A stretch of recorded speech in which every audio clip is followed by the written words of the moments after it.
Vision Auto Works makes a really good brake kit for the car. This guy is trying to go, he's not going, okay. And yeah, it's just a bolt on, and it's a huge upgrade. I think it also makes the car look really nice, changes the whole look of the car.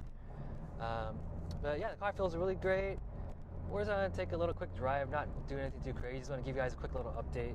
I love these spoon mirrors. Like, I'm all about like the little details, you know, when I work on my cars. And I think with this RSX, I'm taking my time and just doing it right, you know. And I had a goal to make it completely look like a JDM DC5 from Japan, and the little parts are coming along. But I kind of want to have a little bit of like USDM flavor in it too, like the interior. I want to keep it stock.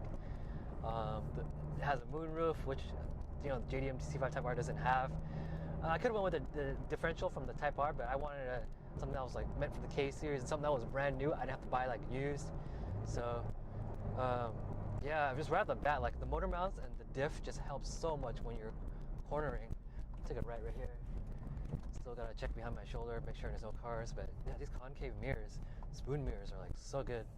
Wish you guys could see if you're in the car right now. I'll just whip a right turn right here and just turn around. Just want to test out the short shifter. I just got a short shifter not too long ago, and the hybrid racing short shifter has, I think I have the version 3 or 4, I can't remember. It was the newest one, which was like $400, kind of expensive. But I want to go with quality parts since I don't have 3 cars anymore. I only have 2, so I wanted to just drive the car with good parts.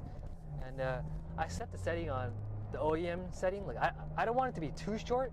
I still want to actually shift and feel the car, so I put it on that setting. And so yeah, I mean, I love the way it feels. It's not too short. Hybrid Racing makes really quality parts, and I have their short shifter combined with their shift knob, shift collar, and also I will install the shifter bushing cables, the 2 in the front for both cables.